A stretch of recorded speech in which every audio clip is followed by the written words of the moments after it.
Welcome, ladies and gentlemen, to Uncle Jackie's Gumbo, the Thanksgiving Special 2020.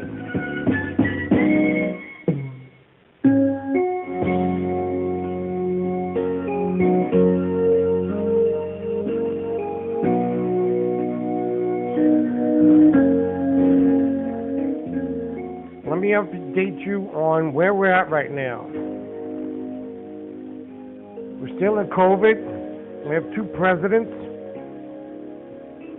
Well, one president who refuses to believe that he lost the race. There's a possibility there might be some finagling. And another president-elect. I still say it's two presidents. In either case, we don't know really when the vaccine is going to be released. They said it was going to be released in November. Here it is November, no vaccine.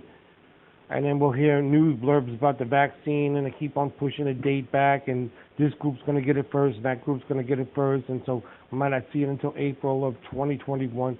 Wow. Meantime, people are dying. People are getting sick. People are contracting it. And you got two companies, Pfizer and another company, I believe it's Merck, who say that they have the vaccine ready to go. It's going to cost a lot of money to make a lot of vaccine, enough for everybody in the world, really. England has one. It's just going to take a lot of work. We're going to lose a lot of people before the vaccine comes out, unfortunately. And so it's Thanksgiving week. We're facing Thanksgiving. Well, next week is going to be Thanksgiving. But by the time you guys hear this, it's probably going to be the beginning of Thanksgiving week. So, Thanksgiving, the Latin word for Thanksgiving is Eucharist. Now, you might have heard this if you're Catholic. Eucharist is the celebration that they have in churches, and that's a celebration of Thanksgiving. And so it's like, it goes all the way back to the Pilgrims, that they traveled across the seas to the New World. And what they did was, all of their first harvest, they put that together and had a feast. And I believe Native Americans were invited to as well, and they gave thanks that they were able to make that trip and have a settlement and get established. Of course, North America was just covered with Native Americans, but they're still here, but they got pushed around a lot as more and more pilgrims came in. Pilgrims. Most of us are descendants of pilgrims. Are you a pilgrim? Pilgrim? Raise your hand if you're a pilgrim. So many deals were made with the Native Americans, and then the progress came, and they just got pushed around, pushed off their land, and they were here for, since prehistoric days, probably, right after the dinosaur. So tonight we're going to have a couple of stories, or this morning we're going to have a couple of stories, and then small recipe. So the first story deals with the fact that right now I'm suffering with some stomach problems. Most people get a lot of people get acid reflux, and it's in the esophagus, and they take a couple of pills and are okay. But mine is called GERD, and it's in the stomach. I went to 4 doctors, and I'm still suffering tremendous pain. Yeah, sometimes I scream out, particularly in the mornings. That's why I'm glad my neighbors left, so they don't have to hear all that or see my demise, if that's the case. So every time I lay down, then acid comes back up into my stomach. Basically, I don't have too much of a stomach lining. And so when the acid comes up, and there might be a couple of other organs up in there that gets affected, it's just gotten out of hand. and it hasn't gotten better. I got all kind of meds. I probably got a little pharmacy here. Yeah, step right up, step right up. Get it while you can. I got aspirin, ibuprofen, Tylenol, and vitamin C. Speaking about vitamin C, I used to talk about vitamin C in the other podcast, and I was saying how vitamin C builds up your immune system. But be careful about where you go to buy vitamin C. I made the terrible mistake of buying my vitamin C from Walgreens, and it's just filled with ascorbic acid.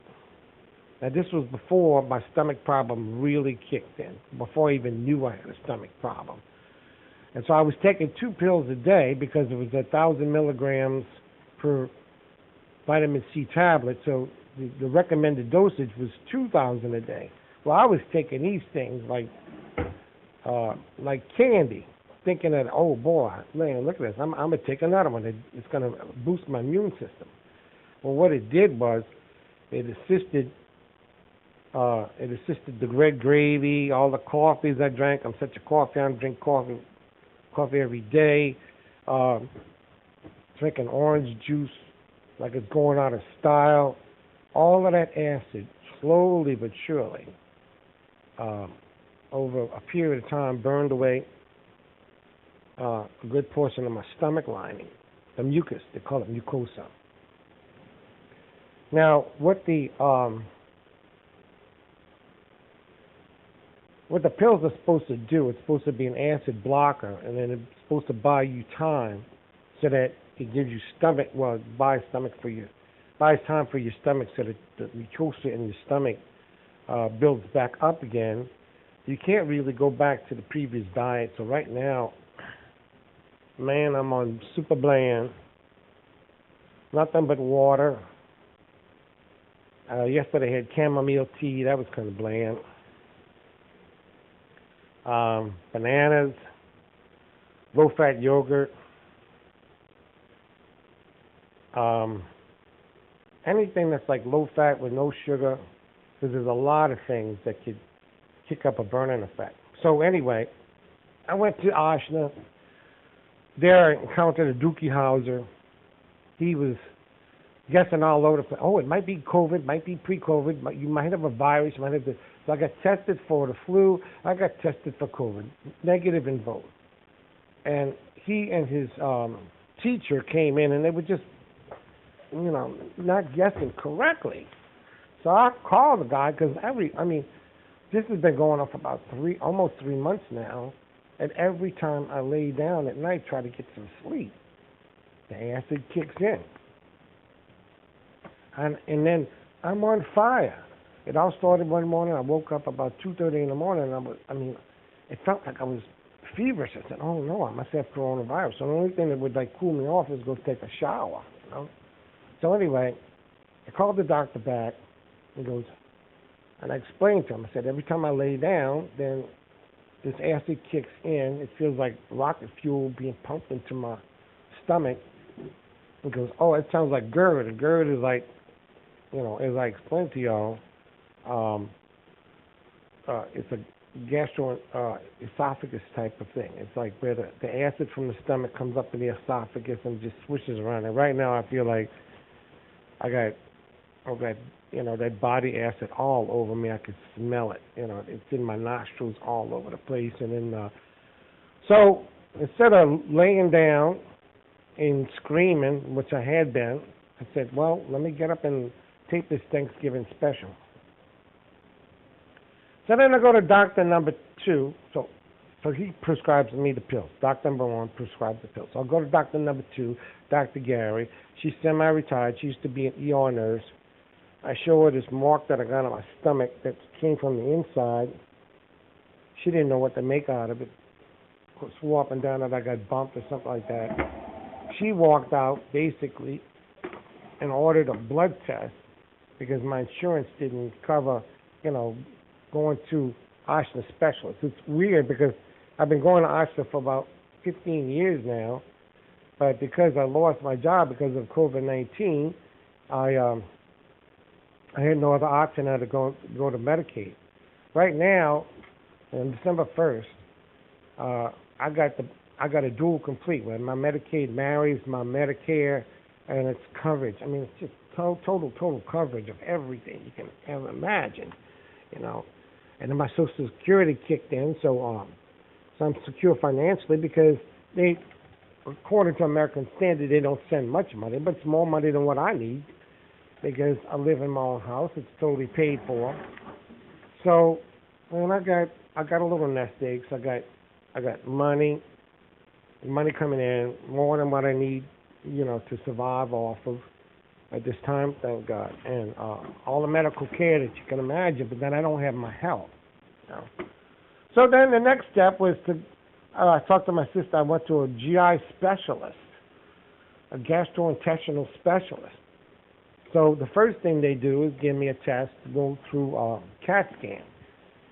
I had a sleepless night then too because I scared to death about what a CAT scan is like, you know, disappearing into this tunnel. Well, as it turned out, it was a donut. It's a big magnetic circle donut, and it's kind of fun actually after you do it. The problem is you have to fast before you get there, and then you got to drink all of this liquid. Well, I was hoping they were going to find something, and we took a picture of all my organs, but it came out negative. So I was happy that it came out negative. Then they said, okay, we're going to give you an endoscope, and that's basically a skinny wire with a television camera on the end of it. And they insert it through your mouth, goes down your esophagus, into your stomach, and then out the other end to the duodenum, they call that, which is the small intestines. They call it upper. So anyway, going back to the CAT scan. So when I finished the CAT scan, I was hungry, and I hadn't eaten in like 24 hours, basically. And I went to Mandina's, and you know, I get my little lunch there. It's a soup and salad special with iced tea. I don't have iced tea now, but I did then. And I'm sitting on the left side of the room. There's a row on the left side of the room. And I was the only one on that row until this couple came and sat behind me. After they sat down, all of this trapped up gas inside of me was coming out, like uncontrollably, and I just couldn't stop it. I mean, the guy says, you know, he's with his girlfriend, and says, hey man, excuse me, and I couldn't turn around because if I would have did that, then I would have meant that I would have acknowledged the problem and would have tightened up like a drum, and I needed to let that gas out because it was trapped gas. Anyway, this gas experience, you know, went on uncontrollably. I guess I could have controlled it, but I didn't want to because I wanted to get that gas out because I needed to feel good, feel better, you know. 10 minutes. It was like 10 minutes of nonstop farting. And so the smell got so bad that the couple who was sitting behind me got up and went clear to the other side of the room. You know, oh my God, I was so embarrassed. Now, I had a terrific lunch, you know, because I was hungry. And after which, I apologized to the waiter. I waited until the couple left because it was just so totally embarrassing. I apologized to her. I said, look, you know, I went to the doctor, had this experience, CAT scan experience, and you know, it was all trap gas. He said, oh, don't worry about it. You know, we were laughing about it and whatnot. Well, that put me at ease. I'm glad that they were laughing about it, you know. The waiter and the customers, you know, but they got up after it was passing like 10, 15 minutes of nonstop gas, clear to the other side of the room. Wow, you know. I think that happened to me sometime after Katrina. I was on the streetcar, and the same thing happened, just like.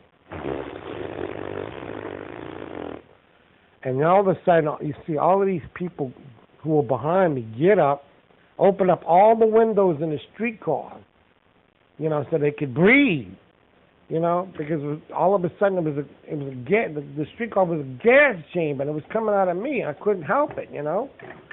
So this doesn't happen too often, but when it does, oh boy, it's a doozy.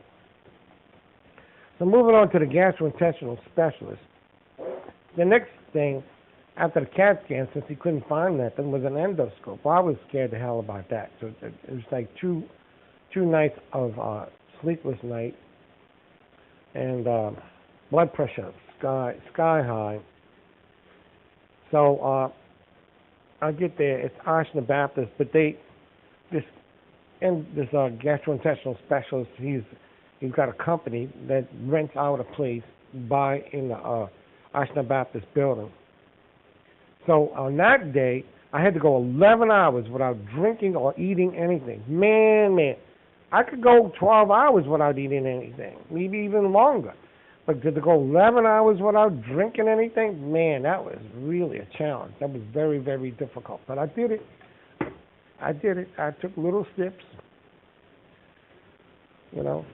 And so they asked me when I got there, and that was okay. So then they prep me, bring me into the room, and then there's this man who puts a blue ball in your mouth that's got a hole in it, and he straps it around him. It looks like a torture chamber type of thing. And so what they do is that they insert the wire that's got the camera on the end of it in there and then feed it down. So as they started doing that, then they hit the drip. And thank God they hit that drip. So it's like 1 second I was out, next second I woke up, and I thought I was still in the middle of it. I thought they were still prepping me. It was over with. They had moved me all the way into the other room. And I felt so relieved because that drip allowed me to get some sleep. And man, I needed it because I was just exhausted and I couldn't get to sleep. So the doctor comes into the room and he says, well, I found some inflammation. So I took a biopsy and I can give you some antibiotics, but I want to wait to see what the result is from the biopsy. In the meantime, take these little pills. And I said, yeah, but they don't work, And so somewhere in the middle of it, he throws his hands up in the air and says, look, I don't know what's causing the burning. Well, I know what's causing the burning. It's the inflammation and the acid. But at the same time, he basically threw me under the bus. So all of this time, I'm suffering from this stuff every night. I mean, every night. There's not a night that goes by that I don't wake up at 2 or 3 in the morning, and I got to go jump in the shower because I feel like I got the flu, a bad fever. But again, I tested negative for COVID. So when I got the results from the biopsy, he said, "Oh no, you don't have nothing." But I knew I had inflammation. But thank God I had a printout. So I took that back to Ashton and took it to my main care provider, and she went over everything I could eat, everything I can't eat, what I could drink.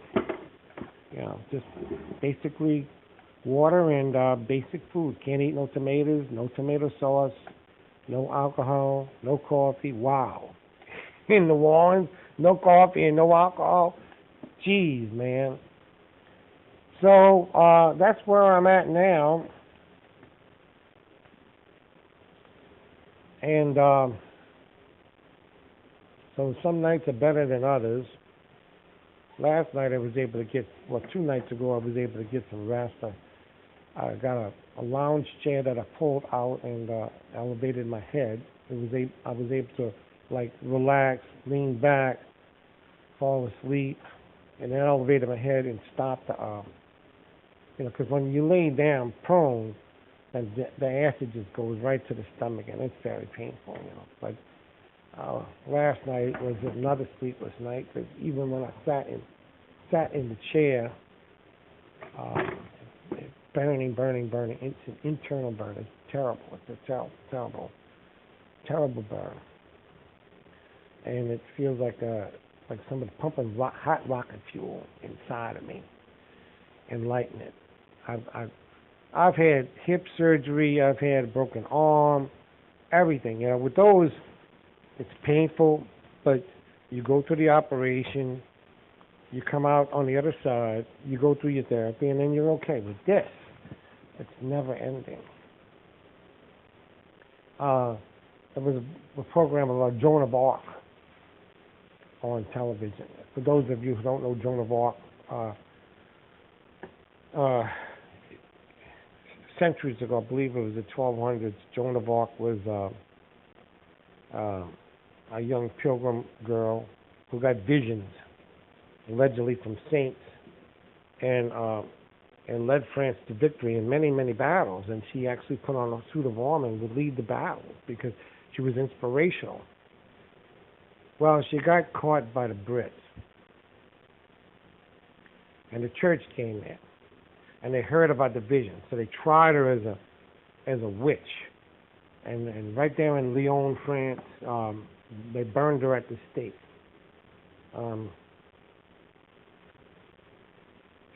Somebody wrote a play about her, and they said, oh, well, if you deny that you heard all of these visions, we'll let you off the hook, but you got to stay in prison for the rest of your life. You know, so she said, wow, man, if I can't see the birds and the flowers and the trees and the sunshine ever again, I don't want to live, you know. So she recanted her denial and went with what the truth was, and they took her out into the town square and tied her up and set a big old bonfire. And she asked for a special monk to hold the crucifix while she was like burning, you know. So I kind of feel like St. Joan to an extent, because it's definitely a burn, but it's an internal burn that doesn't stop, you know. I don't want to get burned by fire like St. Joan did, but, you know, I got an internal burn that goes on every day. And it's weird because I'll be laying in bed with this acid burn internally, and I'll scream sometimes, particularly if it hurts. I was screaming this morning. Thank God my neighbors are out of here so they don't hear this. I think they did hear it, but I denied it. I denied it just like St. Joan, but now I'm telling the truth about it. But it's weird because then I could get up, walk around, go feed the cat. I don't feel no pain while I'm walking around for right now. And but I can't stay active 24 hours a day. I've got to be able to get some sleep. So I decided to record this, and because if the situation gets worse, you know, then I might reach a point where I won't be able to use my intelligence because I'm losing so much dream sleep that I won't be able to put two and two together.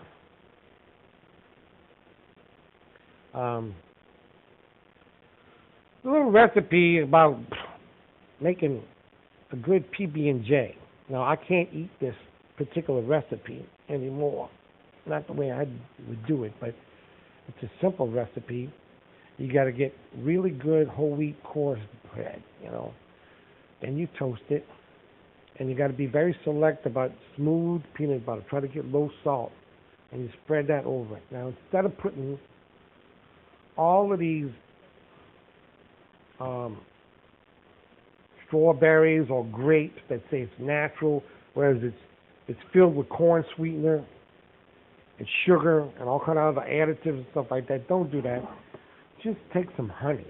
It's natural. After you spread the peanut butter on the toast, on your whole wheat toast, then take some honey and squeeze that over it. And then you can take some cinnamon. Ooh, boy. And sprinkle that over that. Fold it over. Man, delicious. Delicious. Good with a big old cold glass of milk or a cup of coffee, you know.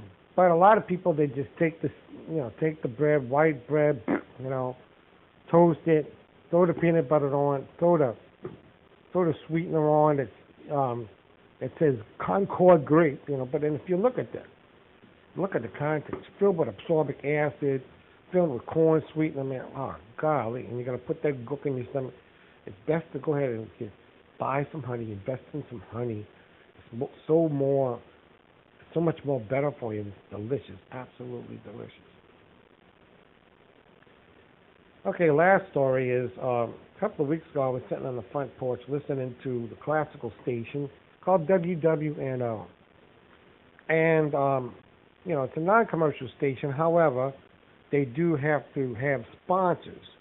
So instead of, because it's a nonprofit organization, a nonprofit station, so they're allowed to have contributors and sponsors that they got to give credit for. So it's basically a commercial, but it's called a mention. And they mention this place called Strippies. It sounds like striptease, but it's Strippies. What they do is they take this, old furniture that you might have or any other type of piece of wood that's coated with several layers of paint, and they dip it in this chemical called Strippies, and it takes it off. It takes all those layers of paint off down to the natural wood. They dry it, and then you bring it back home. You could sand the wood, stain it, and then put a gloss coat over it. I've done that with a couple of pieces of furniture, and I did that several years ago when I was living with my parents on Poland Avenue, two-story townhouse. And the house was over 100 years old, and we had these wooden floors that were just covered with linoleum everywhere. And so I started with the mantelpiece. The mantelpiece was made out of, solid wood. I don't know if it was totally solid. But so I started sanding it, and I realized that it had like 5 layers of paint on it. So what I did was I started sanding and applying the Strippies, but then my parents said, no, look, you can't do that in here because the fumes from the Strippies have just gone all over the house. So I took a crowbar and pried the mantelpiece above the fireplace out, took it in the backyard, and I bought about 5 cans of Strippies and just got it all down, sanded it, stained it, and then put it back into the wall. I said, well, if I did that with that, then I could do that on the floor. And this is where my mother had a shit conniption fit, because all of a sudden I started tearing up the linoleum. I took all the furniture out of the room. It was the size of a room. It was my bedroom. Of course, it belonged to them. I took all the furniture out of the room, lined it up in the hallway, and started tearing up the linoleum. My mother had a shit conniption fit until I explained to my father what I was doing. So he saw, what I did to the mantelpiece, and I said, look, we've got this beautiful hardwood floor. I want to sand it down, stain it, and then coat it with polyurethane. So then he bought into the plan, and it took about 2 or 3 weeks to complete the whole project because he invested in took me out to St. Bernard and invested in a professional sander that I was going to handle. It's a big machine, and you get this coarse, what do you call it? You gotta sand it. It's coarse sandpaper. That's what it is. And then you grind all of that stuff, all of that, the layers of paint that was on and off, and then you put in fine, and then you come back, and then you kind of like have to hand sand it. And I had friends come over and help hand sand it, and we swept it down. And then finally it was done, and I hit it with some rosewood stain. It was beautiful. It just laid in the wood absorbed it really nicely. And after that, I coated with polyurethane.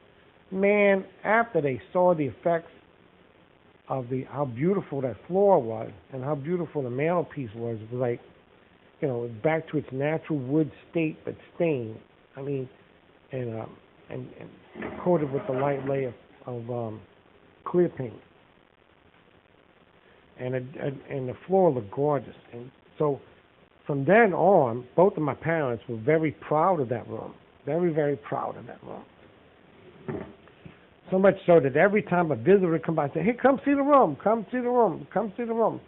So then years later, after my father passed away, my mother decided to sell the house. Then that room became the room that inspired people to buy the house, because they said, okay, if this room looks like this, then the rest of the house will look gorgeous. And sure enough, the people that bought the house, They tore up all the linoleum throughout the whole house, and it was a sizable house. Sanded all the floors, redid the mantelpieces, everything. It says, then it became gorgeous because they saw what could be done in that one room that I worked on. So anyway, that's that. And I wish everybody here a happy Thanksgiving. I know that 2020 has been, in a lot of ways, a horrific year. It's just terrible. Terrible, terrible. This happens, that happens, this happens. 5, 6 hurricanes. People losing their jobs. People catching COVID-19. The plight of 2 presidents. Pandemic all over the world. People struggling economically. Getting whacked out emotionally. Having to wear masks. Socially separate. All that jazz. Golly. But even though it's difficult, even though it's challenging, think about what you're grateful for, about what you want to give thanks to God for, The fact that you still have your life, you still can eat 3 squares a day, hopefully, at least, eat enough food to survive, have a house, have friends, a family, Now, we've got some freedoms now. Hopefully after the vaccine comes, after a while, then everything will turn back. I don't think it's ever going to turn back to the way it was. We slowly but surely recreating a new world here. We're going to be wearing masks for a while, but in the meantime, consider the things, your blessings. Consider all your blessings. And this week, think about all your blessings, all the good things that are going on for you. And give thanks to God. If you don't believe in God, I'll just consider walking out in the middle of the night, looking up at the stars, or in the daytime, looking at all the clouds, the sun. Figure out, okay, somebody made this. But all your benefits. Think about all the positive benefits, and try to be grateful. Give thanks. Well, that's about wraps it up for Uncle Jackie's Gumbo. Uncle Jackie's Gumbo, a little bit of this and a whole lot of that. Thanksgiving special. I'll be signing off for now, and I hope that I can do more in the future. For the most part, it's painless. It's a lot less painful than trying to lay down. I figured since I'm not getting any sleep anyway, might as well get up and record this. Jonathan's been bothering about me, but they're out now, and we can still be in touch, and I'll keep this up as long as I can. God bless you all, and happy Thanksgiving. Take care of one another, watch out for one another, and be good to one another. And this is Uncle Jackie signing off for right now. And I'm going to try to remember the words of Happy Trails. Happy trails to you. Keep smiling until then. Happy trails to you. Doesn't really matter about the weather. Everything is fine so long as we're together. Happy trails to you till we meet again. Okay, y'all, take care. See you later. Bye.